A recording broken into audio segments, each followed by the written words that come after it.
Bonjour tout le monde et bienvenue à un nouvel épisode du balado Automédia, témoin de l'industrie automobile du Québec. Je m'appelle JF Breton et aujourd'hui, je vous propose une entrevue avec Monsieur Jacques Olivier, junior du Groupe Olivier. En fait, ce nom-là vous dit certainement quelque chose parce que c'est le président du Groupe Olivier, l'un des plus importants groupes de concessionnaires au Québec. C'est également l'un de nos panélistes qu'on a reçu à la table ronde qu'on a fait à la suite de la rencontre au sommet de la CCAQ un petit peu plus tôt cet automne, mais c'est aussi le président de la Corporation des concessionnaires automobiles de Montréal et c'est pour ça qu'on l'accueille aujourd'hui pour discuter du premier sommet de la CCAM. Donc un autre sommet, on est dans une industrie, ma foi, qui devient de plus en plus montagneuse et aujourd'hui on reçoit M. Olivier pour nous partager à quoi s'attendre dans le cadre de ce premier sommet de la CCAM-là qui aura lieu donc le 15 janvier prochain, juste avant l'ouverture du Salon international de l'auto. Et vous allez voir que c'est pas un hasard, c'était voulu de cette façon-là. Alors, Monsieur Olivier nous raconte exactement à quoi s'attendre en termes de programmation, en termes de sujets qui seront abordés lors de cet événement-là, et plus globalement de la vision de la CCAM et de ses principaux objectifs pour la prochaine année, l'année 2025. Alors bonjour tout le monde et bienvenue à un nouvel épisode du balado Automédia, aujourd'hui en compagnie de Monsieur Jacques Olivier, président du Groupe Olivier. Comment ça va, Monsieur Olivier? Très bien, merci. Et toi, Jean-François? Ça va super bien, merci. Monsieur Olivier, on s'est vu il n'y a pas si longtemps, en fait, pour faire un retour, en fait, là, sur la deuxième rencontre au sommet qui s'était tenue, évidemment, du côté de la CCAQ, là, plus tôt cet automne. Ouais. Aujourd'hui, on vous reçoit cette fois-ci dans votre qualité de président de la CCAM, donc de la Corporation des concessionnaires automobiles de Montréal, pour parler du sommet de la CCAM qui s'en vient en janvier. Donc, on reste dans la thématique des sommets. Oui. Dites-moi, première question pour vous, par rapport à cet événement-là qui aura lieu donc le 15 janvier prochain à l'Hôtel Intercontinental de Montréal. Première question, pourquoi, dans le fond, la CCAM lance un sommet? Quelle est la réflexion derrière ça et à quoi on peut s'attendre pour cet événement-là, cette première édition? Ouais. Écoute, le conseil d'administration de la CCAM a fait une analyse stratégique. Puis à un moment donné, on a clairement dit qu'on voulait se rapprocher de nos membres puis créer de plus en plus d'occasions de réseautage, d'échanger avec la communauté d'affaires de l'industrie de l'automobile. Et le sommet est un des éléments qui a été relevé, disant on pourrait faire un sommet un peu inspiré. Je ne sais pas si vous avez eu la chance déjà d'aller au Salon de l'auto de Toronto, mais le mercredi avant l'ouverture des portes, si tu veux, il y a un sommet pour l'industrie et il y a différents acteurs qui viennent parler de choses qui sont très pertinentes pour l'industrie de l'automobile, les concessionnaires automobiles.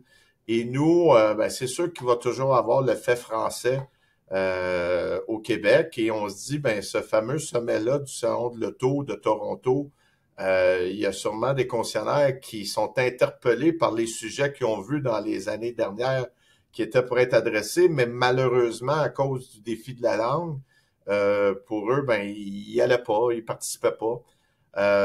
Donc, nous, on s'est dit, on en a un salon de l'auto. On a déjà une occasion de réunir beaucoup de membres de l'industrie de l'automobile. Nos concessionnaires participent grandement à la soirée avant-première là, qui a lieu dans ce cas-ci jeudi le 16 janvier. Donc, il y a déjà des gens qui se déplacent vers la région de Montréal parce que souvent aussi, on a nos manufacturiers qui vont tenir des rencontres en parallèle du salon de l'auto pour motiver les troupes. Vous savez, on est en début d'année. Fait que nous, on a dit, pourquoi pas le mercredi faire un sommet?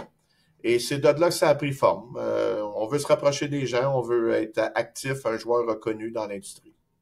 OK, c'est intéressant. Et justement, j'avais noté là, le rapprochement au niveau des dates avec évidemment l'ouverture du salon de l'auto de Montréal, qui est les jours qui suivent. Donc, c'est pas un hasard finalement là, ce que vous me racontez là. C'est un peu inspiré finalement de cette approche-là du côté de Toronto. Donc, de faire tout ça là, au sein de la même semaine finalement. Absolument. Moi, je le vois, on a la chance, le groupe Olivier, de représenter 8 manufacturiers et je vois les équipes de ces manufacturiers-là descendre à Montréal et puis venir nous entretenir sur les plans d'action, le plan d'affaires pour 2025 dans le cas présent. Donc, il y a déjà une effervescence. Il y a déjà des gens qui gravitent autour de la région de Montréal. Nous, on leur donne une raison supplémentaire d'arriver la veille, puis de venir participer à ce sommet-là qui va couvrir des sujets de l'heure. Je sais pas si vous voulez qu'on rentre là-dedans maintenant, mais Ben, écoutez, moi, je vous oui. suis. Vous ouvrez la porte. Alors, Ah, allons-y. À quoi parfait. est-ce qu'on peut s'attendre à ce moment-là? Parce que, Ouais, bon, j'ai fait le rapprochement tantôt avec le nom du sommet de la CCAQ. ouais. Donc, par rapport à ça, justement, est-ce qu'il y a d'autres éléments, disons, Ouais. d'inspiration par rapport au sommet de la CCAQ ou c'est complètement différent? Et dans les deux cas, à quoi est-ce qu'on s'attend au sommet de la Ben, CCAQ? écoutez, c'est sûr qu'un de nos panélistes va être Yann Samiucci qui va être là, qui est le président de la CCAQ. Vous savez que le projet de la certification, qui a été un peu le fruit des 2 derniers sommets de la CCAQ, est un projet qui est important, pour Yann et son équipe, mais pour l'ensemble des concessionnaires au Québec.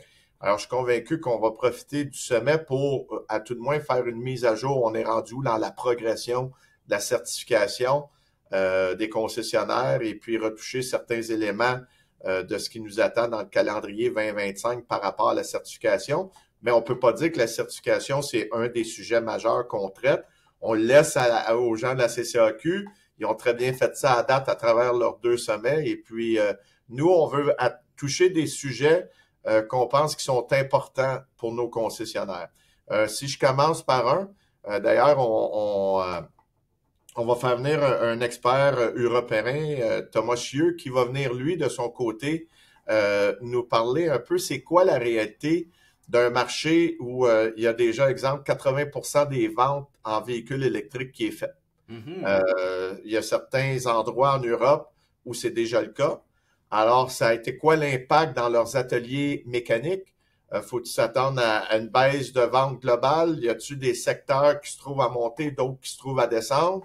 Alors, la réalité aussi de l'acceptation sociale d'être rendu à 80% de véhicules électriques, comment ils ont dealé en bon québécois avec les éléments qui ont rapport à l'anxiété face à la recharge, l'autonomie. Donc, il va venir tenter un peu de nous dire que ça s'est vécu un peu, si vous voulez, sur le continent européen déjà. Et il y a des solutions. Et c'est pas la fin du monde. Et il y a moyen de faire encore des sous avec tout ça. Donc, ça, c'est un des sujets qui va être touché. On va avoir un autre panéliste qui va être un économiste de l'ACADA, Charles, qui va venir nous voir et qui commence à être connu un peu à travers les concessionnaires parce qu'on le voit de plus en plus, qui va venir nous parler de la perspective 2025. Comment qu'on peut voir ça? La fameuse courbe des taux d'intérêt, est-ce qu'on pense qu'elle va continuer à baisser cette courbe-là? Bon, plusieurs disent oui. Est-ce que lui est capable de nous enligner un peu plus sur le quand exactement par rapport à ça? Puis tous les autres indicateurs, vous savez que si on montait les taux d'intérêt, c'est pour ramener l'inflation à un niveau plus acceptable. Fait qu'on est rendu où par rapport à ça? Donc, il y a un économiste qui va venir nous parler. Un autre sujet qui est très important à mes yeux, puis sûrement aux yeux de plusieurs concessionnaires, c'est celui de la loi 30. Cette loi-là, pour ramener ça peut-être plus concret, c'est la loi qui va venir changer un peu la distribution de certains produits financiers qu'on a. Les assurances vie, invalidité, les assurances de remplacement. Donc, en juillet 2026, pour certains, ça peut paraître loin. Pour d'autres, pour dire, ben, non, de commencer à en discuter dès janvier 2025, c'est le bon timing. Ben, c'est ce qu'on fait. On veut à tout de moins, on n'arrive pas avec les solutions. Ça me surprendrait là, qu'on arrive, bon, la solution va être telle chose. Mais il y a peut-être des choses déjà qui doivent être écartées, puis il y a peut-être des choses qui valent la peine d'être explorées. Puis il va y avoir un échange entre des panélistes qui vont être sur la scène à ce moment-là. Je vais avoir la chance d'être un de ceux-là pour représenter, si vous voulez, les concessionnaires, la réalité en concession. Mais on va avoir des gens de l'industrie aussi, de l'assurance qui vont être présents, les gens de Simtech, entre autres. Qui est notre commanditaire officiel de ce sommet-là. Ouais. On va échanger aussi avec la salle des questions, des préoccupations pour s'assurer qu'on a déjà une réflexion par rapport à l'impact de la loi 30, puis qu'on a déjà des orientations qui se donnent un petit peu à savoir, OK, quelles pourraient être des pistes de solutions. OK, intéressant. Ben, donc, dans le fond, si Ouais, on déjà là, avec les différents sujets que vous venez d'énumérer, vraiment, on voit qu'il y a ouais, une espèce de thématique ou du moins une volonté là, de vouloir. On est en début d'année, hein, donc ouais. d'ouvrir les discussions, de commencer la préparation justement sur plusieurs des enjeux finalement qui vont avoir des impacts là, assez majeurs en fait sur la business d'un concessionnaire automobile à Montréal et au Québec là, dans les Ouais. prochains mois et les prochaines années. Ouais, définitivement, puis c'est ça le but, vous l'avez très bien cerné, c'est de faire en sorte que s'il y en a qui ont des préoccupations, moi je suis convaincu que, puis pour avoir parlé avec des concessionnaires, tu sais, il y a des FNI en ce moment qui ont embarqué sa calculatrice, puis qui se disent, oh, je vais avoir un impact sur ma paye, donc c'est quoi que vous allez faire pour compenser? Hmm.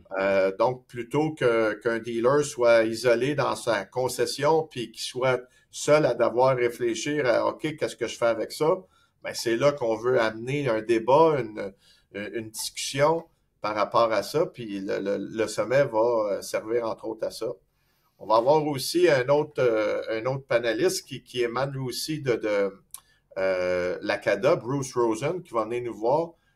Monsieur Rosen a une expertise, il a été longtemps en Chine.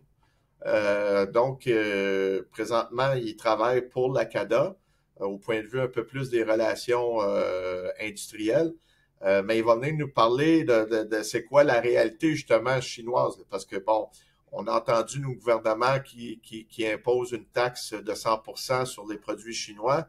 Donc, ça va ralentir un peu les ardeurs des manufacturiers chinois de venir sur le marché du Canada, mais si le gouvernement n'avait pas interagi de cette façon-là, c'est quoi cette bébête-là, là, en réalité, là, chinoise? Là? Est-ce qu'il faut la craindre au plus haut prix? Est-ce que non, il peut y avoir du bon pour les concessionnaires là-dedans si on se projette dans 5 ans, 10 ans, 20 ans?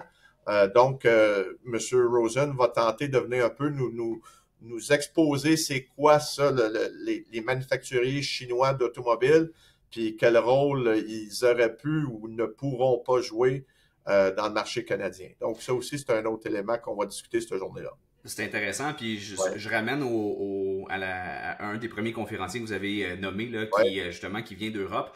ouais, On voit, puis j'avais vu dans les communications par rapport au sommet, justement, où est-ce qu'on vient vraiment apporter cette espèce de perspective globale, donc internationale, ce qui se passe un peu ailleurs dans le monde, et vraiment ramener ça sur la réalité de qu'est-ce que ça peut représenter au niveau très local pour les concessionnaires auto à ouais. Montréal.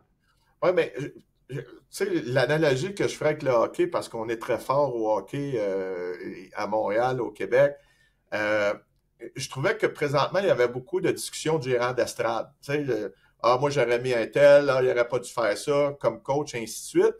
Je veux rentrer, moi, plus en détail. Je voulais que notre équipe, on rentre plus en détail dans ces sujets-là importants, puis que les prochaines discussions qu'il va y avoir dans le réseau de concessionnaires sont sur des bases avec une information beaucoup plus complète, plus concrète.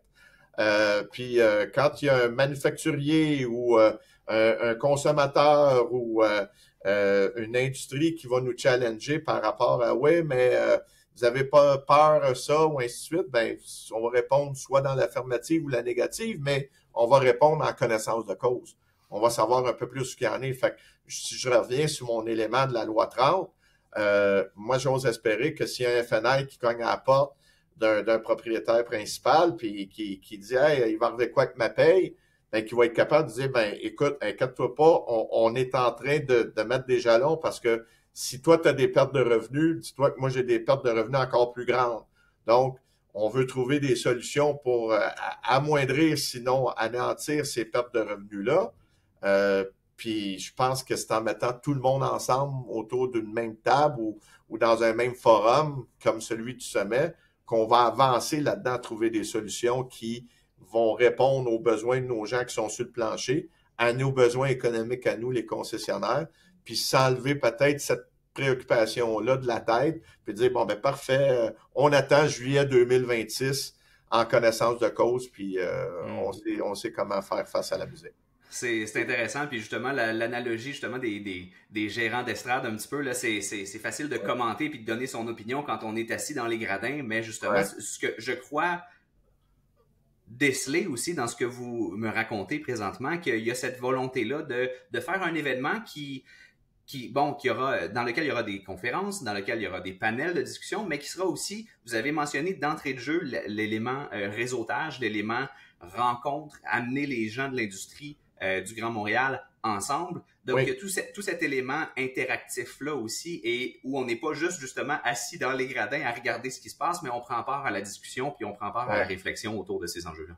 ouais. Puis le sommet s'adresse à l'industrie de l'automobile. Ça veut dire que l'invitation qu'on lance aujourd'hui, c'est pas juste pour des propriétaires en titre, directeurs des ventes, même s'il y a des FNI, tu sais, je vais reprendre et être logique s'il y a des FNI qui veulent venir faire porter leur voix, soit par rapport aux préoccupations qu'ils ont, et ainsi de suite, ils peuvent participer, ils peuvent venir. Donc, c'est vraiment tout ce qui gravite autour de notre industrie en tant que concessionnaire automobile sont invités à venir participer à ce sommet-là pour que si eux, de proche ou de loin, ont un rôle à jouer éventuellement dans certaines prises de décision, que ce soit par rapport aux véhicules électriques, que ce soit par rapport à la loi 30, ben, ils auront le même bagage que nous autres d'une certaine façon pour trouver des pistes de solution. OK, excellent. Est-ce que à ce niveau-là, on parle de qui est invité Oui, au sommet. Est-ce que vous avez déjà un aperçu ou un approximatif de combien de personnes on attend à cette première édition du sommet-là et justement de qui sera composée la salle? On a parlé des concessionnaires, évidemment, des gens qui oui, travaillent en concession. D'entrée oui, de jeu aussi, vous me parliez de certains manufacturiers qui sont dans le coin justement pour le oui. salon de l'auto et tout ça. Donc, à quoi est-ce qu'on s'attend en termes de portrait des individus dans la salle et nombre de ces mêmes individus? Écoutez, c'est une bonne question dans laquelle, quand on brainstorm, les chiffres varient. Pourquoi? Parce que c'est une première. Mhm. Euh, Est-ce que c'est vrai qu'on peut s'inspirer à ce point-là de celui de Toronto? Ben, certains pourraient dire que oui, d'autres vont dire, attends un peu, ben, Toronto ratisse un peu plus large au point de vue canadien. Ceci dit, si j'avais à répondre une réponse très personnelle, moi, je dirais 200 et plus participants et on serait très heureux, là. Tu sais, c'est un peu ça qu'on regarde. Mais je serais pas surpris, tu sais, si je prends l'assistance qu'il y a eu dans les sommets de la CCAQ, ben, on était beaucoup supérieur à ça. Donc, aussi, parce que oui, c'est la CCAM qui l'organise, là, mais les gens du Saguenay-Lac-Saint-Jean ou de la Côte-Nord ou de Québec sont tous les bienvenus. C'est vraiment pour l'industrie canadienne, mais un volet francophone, je dirais, de la chose. OK. C'est comme ça que nous, on perçoit notre sommet, là. Et justement, ben, ce sommet-là, puisqu'il est dans la semaine du Salon de l'Auto, on s'entend qu'il y a déjà beaucoup de gens de l'industrie d'un peu partout au Québec, les concessionnaires des autres régions, qui vont faire le voyage anyway cette semaine-là Exact. pour être là à l'avant-première bénéfice et pour l'ouverture du salon et tout ça. C'est là-dessus qu'on a voulu tabler, là. Il y a OK. beaucoup de gens qui étaient en déplacement Hmm. vers Montréal pour soit la soirée avant-première ou des rencontres, des réunions déjà avec leurs Ouais. manufacturiers. Donc, nous, on leur donne une occasion de plus, une motivation de plus de faire le voyage cette année. À votre connaissance, au niveau des sommets qui sont organisés par les corporations régionales, est-ce qu'il y en a d'autres qui sont en planning? Est-ce que vous avez entendu parler de quoi que ce soit à ce niveau-là? Ou à votre connaissance, c'est la CCAM qui va ouvrir l'année et qui aura le sommet régional, disons. Ouais. Non, j'ai rien que je pourrais vous soulever. Tout ce que je dirais, c'est qu'il y a la corporation de l'Est qui réussit, bon an, mal an, à faire quand même un bon, j'appellerais ça get-together là, de ses membres sur 3 jours de temps avec des activités puis des rencontres avec des fournisseurs et autres. Donc, ça, eux autres, qui ont déjà une formule, je dirais, qui permettent justement les fameux rapprochements, les occasions d'échange que je parlais en début d'entrée Mhm. de notre rencontre. Mais pour le reste, est-ce qu'il y a d'autres sommets? Je sais que les gens de la CCAQ avaient annoncé qu'il va y avoir un sommet 2025 pour la suite, entre autres concernant le projet de certification. Fait qu'ils vont sûrement le mettre en place. C'est-tu au mois de septembre comme cette année? C'est-tu une autre période de l'année? Je vais les laisser eux nous dire ça va être quand. Mais à part ça, je pense pas. OK. Nous, dans nos occasions de rapprochement, puis je vais en profiter pour faire un petit peu, je sais pas quand vous allez diffuser exactement, mais notre première, c'est le 5 décembre prochain. On Le fait fameux dîner de Noël. le dîner de Noël. On invite tous nos membres de la CCAM à venir. Puis encore une fois, on invite les gens de leur équipe à venir. Tu sais, c'est pas juste les propriétaires en titre. Il faut amener vos directeurs, toute personne qui pensait là, qui pourrait venir faire un petit coucou puis échanger dans le temps des fêtes. Ça serait super. Puis après ça, ben effectivement, on tombe dans le salon de l'auto. Après ça, on a le salon des véhicules électriques au mois de mai. On sera sûrement en reparler, vous et moi, éventuellement là-dedans, ou les gens du salon comme Luis Pereira ou Denis Dessureau. Puis on va avoir une autre activité au mois de juin, tournoi de golf comme on a eu en 2024, qui est un retour du tournoi de golf. Donc, deuxième édition, justement, là, depuis le retour de cette année. Là. C'est ça, exact. C'est franc confirmé. succès qu'on a eu, puis on est convaincu qu'on va avoir le même succès cette année, là, au-dessus de 300 participants. C'était parfait. Ben, et justement, tu sais, on voit ces différentes occasions-là dont vous venez de nous énumérer, en fait, là, de se rencontrer comme industrie au niveau régional. Est-ce que en avez-vous eu justement du feedback à ce niveau-là des autres concessionnaires là, justement du Grand Montréal qui ont cet appétit-là pour davantage d'événements comme ceux-là? Évidemment, on regarde la participation, notamment vous parlez du succès du tournoi de golf. Je pense que ça parle les chiffres parlent d'eux-mêmes, mais outre ça, justement, avez-vous entendu des commentaires ou des mots à cet égard? Ben, je dirais définitivement. Mais il y a encore du travail à faire. Denis Dessureau, qui est notre vice-président directeur général, et moi-même, on s'est même donné le mandat, là, ben, écoutez, sans dire qu'on triche trop, mais on essaie beaucoup. Les vendredis, on prend notre bâton de pèlerin puis on va visiter 2-3 concessions de nos membres dans leurs concessions pour s'assurer qu'ils connaissent bien l'ensemble des services qu'on leur donne, la CCAM et la CCAQ. Et je dois vous dire à date, dans chacune des rencontres, j'ai vu quelqu'un sortir son papier, son crayon, puis prendre des notes parce que je savais pas que vous aviez ce service-là, je savais pas que ça c'était gratuit, je savais pas que bon ben tu sais, fait que déjà ça porte fruit, puis ça permet de faire connaître les gens de la permanence, nos services bien entendu, mais ça nous permet à nous d'aller chercher du vrai feedback. Puis dans nos actions qu'on ramène après ça au sein du conseil d'administration, d'être encore plus en lien avec les préoccupations de nos membres, les concessionnaires en titre ou les DG qu'on rencontre. Eh bien, justement, parlons-en un petit peu de ça pour 2025, là, les grandes priorités au niveau de la CCAM ou les chantiers sur lesquels vous allez vraiment tabler là, au courant de la prochaine année. Quels sont-ils? C'est quoi les grandes thématiques là, qu'on va vouloir aborder ou sur lesquelles on va vouloir mettre nos efforts là, en 2025? Bien, je commencerai par vous parler d'une dans laquelle on se rend compte justement dans nos visites qu'on est bullseye, c'est-à-dire la formation qu'on donne déjà. À travers la CCAM, on a plusieurs programmes de l'ANADA qui est bien connu, le programme Élite qui en est un autre, les cours très particuliers, que ce soit ceux qui s'adressent aux représentants, aux aviseurs techniques, aux réceptionnistes, aux commis comptables. Ça, je dirais, là, on nous invite à continuer. On a un bon taux de participation. Quand on fait nos fameuses visites, ah oui, je connais ça, oui, mon gérant est allé, oui, j'ai mis ma réceptionniste, ainsi de suite. On nous donne des idées de développement de cours.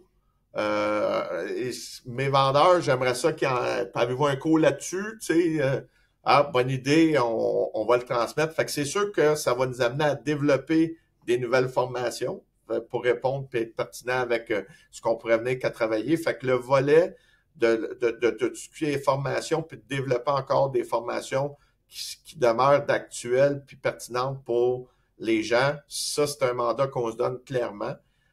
Ensuite de ça, ben justement, de venir démystifier des fois tout ce qui est... Parce qu'on s'est fait, je le dis de même un peu, frapper par plusieurs projets de loi, là, mais on s'assure que la conformité est là par rapport aux lois, que la compréhension est claire, nette et précise chez chacun, Puis on veut pas revivre des histoires de recours collectifs ou autres, qu'il y a de l'interprétation des fois qui est faite différemment d'une loi à une autre. Fait que ça, c'est un mandat qu'on se donne de s'assurer que nos membres là, sont à la page là-dessus, puis ça suit son cours. Les occasions de rapprochement pour nous vont toujours être à l'avant-scène. Tu sais, je vous dirais, ben ça, c'est pas encore tablé, mais on pense que l'événement du Grand Prix, qui est un autre événement, si vous voulez, de l'industrie automobile, peut-être à un autre niveau, mais probablement une autre occasion de rapprochement qu'on pourrait faire avec nos membres, tu sais. OK. Fait que là, on flirte avec l'idée de peut-être louer une section complète, une tente, pour dire, voici. Fait que là, encore une fois, non seulement parce qu'on sait qu'il y a déjà plusieurs de nos membres qui participent au Grand Prix. Mais ces gens-là s'achètent un billet dans l'épingle, un autre dans le virage Sénat, un autre, tu sais, un peu partout, vous comprenez le principe? Oui. Moi, je me dis, si on pouvait tous aller au Grand Prix dans la même section, ben, on prendrait une bière, chacun l'un l'autre, ou une bouteille d'eau, puis on passerait du bon temps ensemble, puis dans un environnement encore automobile, puis c'est notre industrie qui est à l'avant-plan. Fait que c'est ça le genre d'idée qu'on a, puis qu'on veut peut-être essayer de mettre à l'avant-plan. On les fera pas tous, ou en tout cas pas tous dans la première année ou dans les premières années qui s'en viennent, mais je suis convaincu que plusieurs des thèmes qui étaient ressortis lors de notre analyse stratégique, puis on s'est donné une orientation de 3 à 5 ans pour mettre ça en place, ben on va réussir pas mal à en faire plusieurs, je suis convaincu. C'est fort intéressant. J'ai hâte de voir si ça va se concrétiser au niveau de la F1. Ça va faire un gros mois de juin, en tout cas pour la CCAM, avec le tournoi de golf et la Formule 1 et tout ça. C'est ça. Tu sais, c'est parce qu'à un moment donné, faut pas que j'essouffle trop notre monde. Tu sais, je regardais les gens du salon de l'auto et son équipe. Là, sont dans le jus en ce moment, façon à côté, comme on pourrait dire. Et dès qu'ils finissent celui du salon de l'auto, ben, ils tombent sur le salon de véhicules électriques qui est au début mai. Alors là, tu sais, fait que là, qui va avoir le temps de planifier après ça le tournoi de golf? Puis là, si on rentre en plus l'activité Grand Prix, là, est-ce que la marmite va sauter? On n'est pas là pour ça. Oui, on veut créer des occasions de rapprochement le plus possible, mais en même temps, il faut être conscient là, que du manpower, là, je dis ça comme ça, qu'on a sous la main. Donc, en temps et lieu, Salon de l'auto, véhicule électrique, c'est une première pour nous. Vous saviez qu'avant, c'était un promoteur indépendant qui l'avait. Là, on l'a ramené sous notre tutelle. Fait que ça aussi, peut-être que mes gens, cette année, vont y consacrer beaucoup plus de temps que ce que ça nécessite réellement. Après un salon, ben, ils vont être capables de se positionner et de dire, bon, ben, voici comment on pourrait être plus efficace. C'est possible. Peut-être qu'ils vont être efficaces dès le départ parce qu'on prend quand même une formule qui roulait. Puis on s'est entretenu avec l'ancien promoteur, puis il est prêt à nous donner un coup de main au point de vue de ses connaissances, son expérience. Fait que ceci dit, regardez, c'est le genre de projet qu'on a, et puis l'orientation, c'est toujours chercher un moyen d'unifier tout le monde autour d'une même table, des mêmes sujets, puis de grandir là-dedans. C'est ça le but. Écoutez, c'est un bel objectif, c'est super intéressant.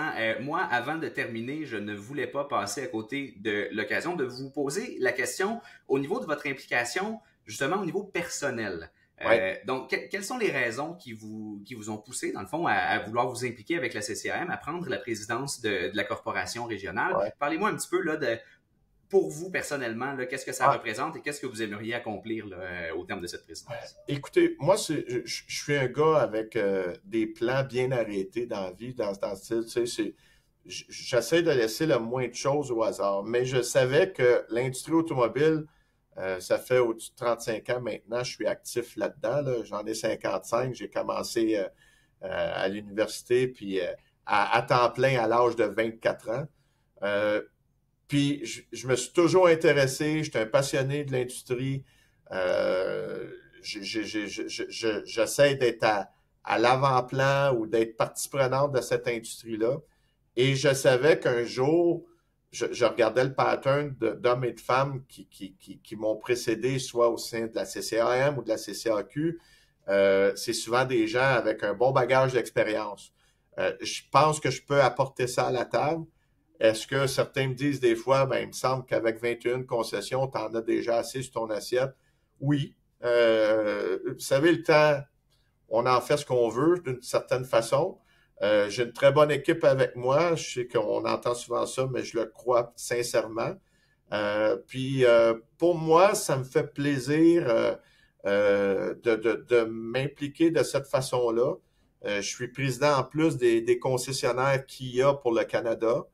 Encore une fois, fait que c'est une marque que j'aime beaucoup, qui est en progression, mais qui est encore très jeune. Alors, c'est là que je sentais que, sais-tu, je pense que je peux concrètement amener quelque chose à cette marque-là, parce que j'ai justement le bagage de mes 30 années actives de ce côté-là. Alors, moi, de mon côté, ben, j'en retire, j'aime le monde, j'aime rencontrer des gens, j'aime échanger. Vous voyez, j'ai la parole facile.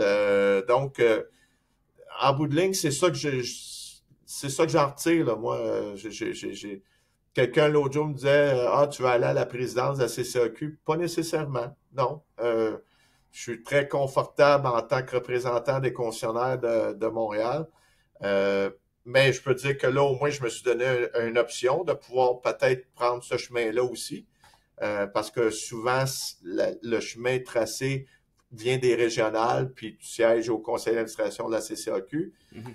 Mais mon plan au point de vue de ma business ou du groupe Olivier, si vous voulez, m'amène à mes 60 ans. Tantôt, je vous disais que j'embarquerai pas dans ce sujet-là, mais c'est très défini ce qu'on doit accomplir comme jalon à tous les années. Puis ça l'est autant sur une base personnelle. Tu sais. La réalisation, l'accomplissement, pour moi, ce sont deux sujets très importants.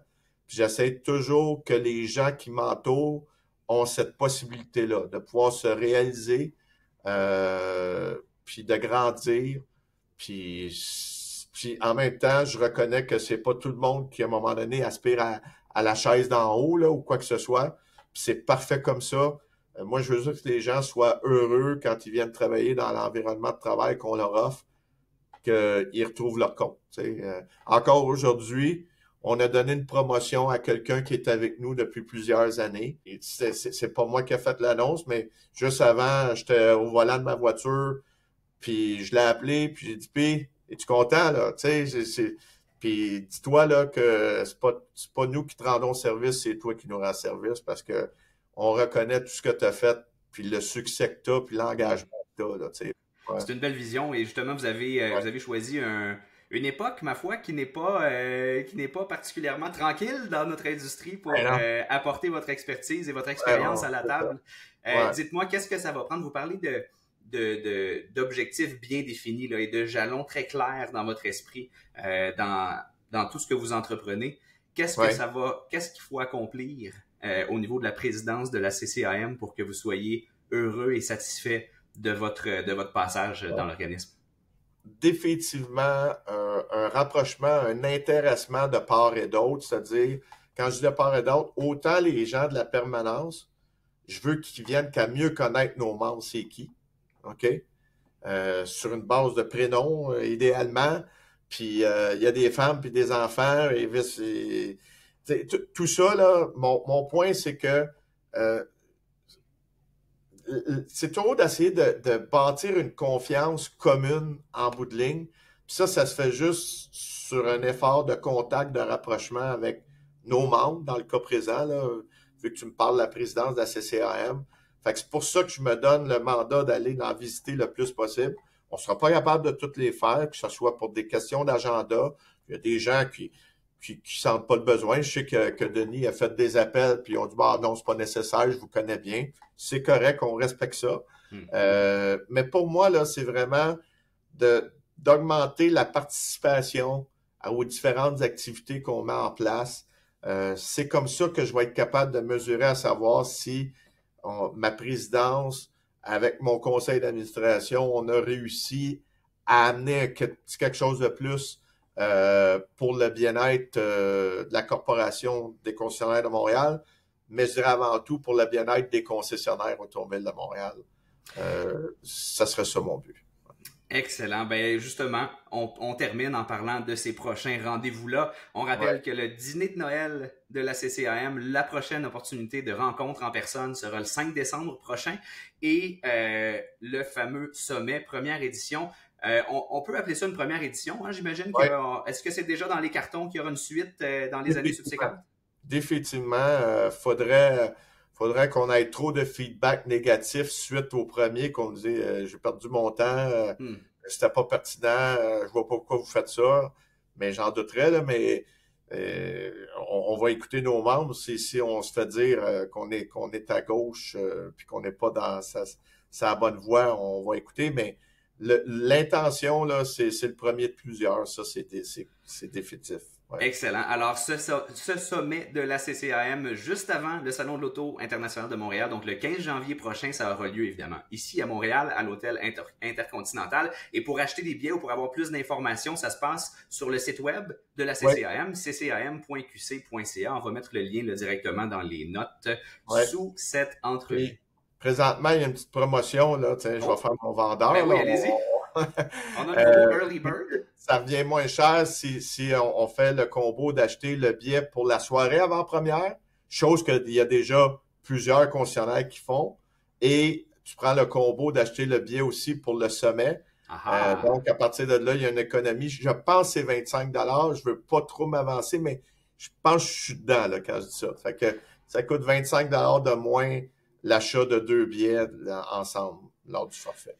Très intéressant. Justement, les gens vont être là. C'est le temps, c'est la semaine du salon. Fait qu'on en profite, on va un peu partout et on va avoir un début d'année bien inspiré et bien préparé pour les enjeux qui nous attendent en tant que concessionnaire. Monsieur Olivier, merci beaucoup d'avoir pris le temps. Merci à toi. Je vous souhaite un bon succès pour le dîner de Noël auquel on aura sans doute l'occasion de se croiser. Absolument, de se croiser. Ouais. Et sinon, pour le sommet, le 15 janvier prochain, Monsieur Olivier, bonne fin de journée. Bonjour. Et à la prochaine. Bye bye.